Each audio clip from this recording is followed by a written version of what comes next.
3 hours after I walked out of that auditorium, my daughter-in-law would open her banking app and find a balance that made her go pale. But I'm getting ahead of myself. My name is Linda. I'm 63 years old, widowed for 7 years now, and I spent 31 years as a pediatric nurse before I retired. My husband Tom left me the house free and clear, a decent pension and enough savings that I never had to worry. I also raised a son, Michael, who I thought I'd taught better. For the past 5 years I'd been the family bank, the free babysitter, the emergency contact, the one who showed up with a casserole or a check whenever anyone needed anything. I never questioned it.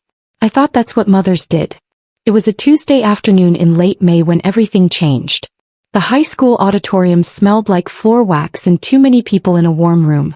I'd driven 2 hours to get there, left at 5 in the morning because I wanted a good seat for my grandson Ethan's graduation.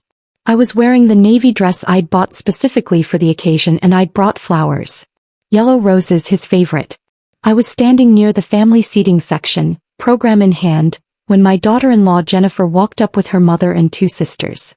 She looked right past me, then at me, then past me again like I was a stranger, and she smiled that tight smile I'd seen her use on telemarketers. "Linda, this section is family only," she said, voice loud enough that people turned. "You'll need to sit in general admission." Her mother smirked. One of her sisters actually pointed toward the back rows. I didn't cry. I didn't yell. I didn't argue. I looked at her for 3 long seconds, then I said, "Of course," and I turned and walked out of that auditorium still holding the roses.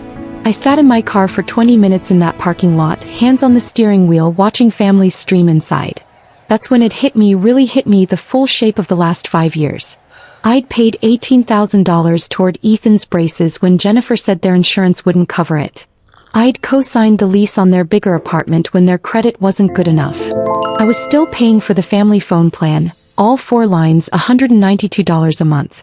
I'd given them the guest house behind my property rent-free for 2 years while they got on their feet, and they'd only moved out 8 months ago, leaving me to repaint and replace the carpet they'd ruined. I'd bought birthday gifts, Christmas gifts, back-to-school clothes. I'd babysat every weekend for 4 years. And apparently I wasn't family. I started the car. I drove home. I made a pot of coffee. Then I sat down at my kitchen table with my laptop and my phone, and I got to work. First, the phone plan. I called the carrier, waited through the hold music, and when the representative picked up, I said I needed to remove 3 lines from my account. He asked if I was sure. I said I was absolutely sure. She clicked through her system. I heard the keys tapping. "Effective immediately?" she asked. "Effective immediately," I said.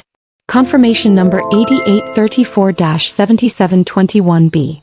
Done. That was $144 a month back in my pocket. Next, I opened my banking app. Michael was still an authorized user on my savings account from years ago when I'd added him in case of emergency. I clicked Manage Users. I clicked Remove. It asked me to confirm. I confirmed. Then I went into the shared access on my checking account. Same thing. Remove user. Confirm. 8 clicks and he was gone. Then I pulled up the insurance portal. I'd kept Ethan on my supplemental dental and vision plan as a gift, paying an extra $63 a month. I downloaded the removal form, filled it out, scanned it, submitted it. Effective date June 1st. 3 days away. I opened my files and found the lease agreement from when they'd lived in my guest house.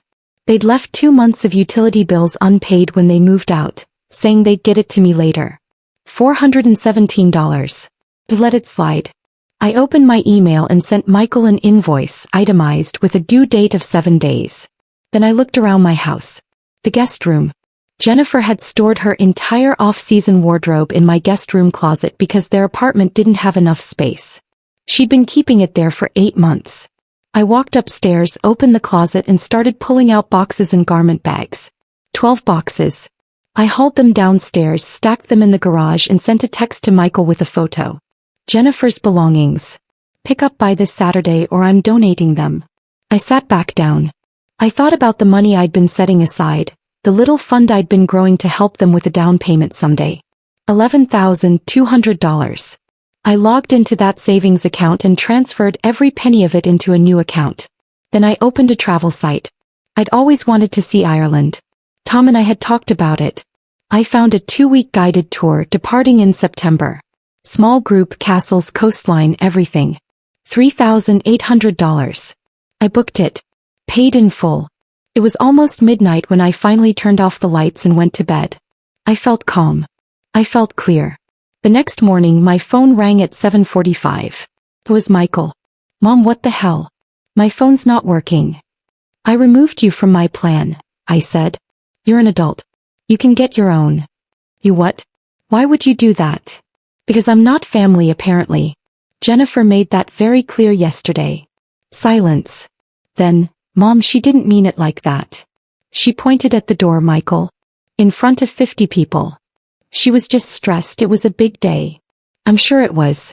I wouldn't know. I left. He sputtered. I heard Jennifer in the background, her voice sharp, asking what was going on. Then she grabbed the phone. Linda, this is ridiculous. You're really going to punish Ethan because of a misunderstanding. I'm not punishing anyone, I said. I'm just stepping back since I'm not part of the family. You're being petty. And you're being removed from my accounts. Check your mail. I've sent an invoice for the unpaid utilities. Your things are in my garage. Pick them up by Saturday. She hung up on me. That Saturday I was in the garden when they pulled into the driveway. Jennifer got out first, her face tight and red. Michael followed, looking exhausted. I stood up, pulled off my gloves and walked over. Your boxes are inside the garage, I said. Jennifer crossed her arms. We need to talk about this. There's nothing to talk about. You're really going to throw a tantrum because of one comment? Do you know how hard I work? Do you know what I'm juggling? I'm aware. Then you should understand. I understand that I drove 2 hours to watch my grandson graduate and you treated me like a stranger, I said. I understand that I've given you thousands of dollars, hundreds of hours, and I didn't even get a seat. Michael stepped forward. Mom, please. Ethan's upset. He doesn't understand why you left. Then Jennifer can explain it to him. A car pulled up behind theirs. My daughter Amy got out. She lived 4 hours south and I'd called her 2 days earlier and told her everything. She walked up, stood next to me and looked at Michael. You should be ashamed, she said to him. Do you even know how much Mom's done for you? Michael looked at the ground. Jennifer's voice went high and tight. This is between us and Linda, Amy. Stay out of it.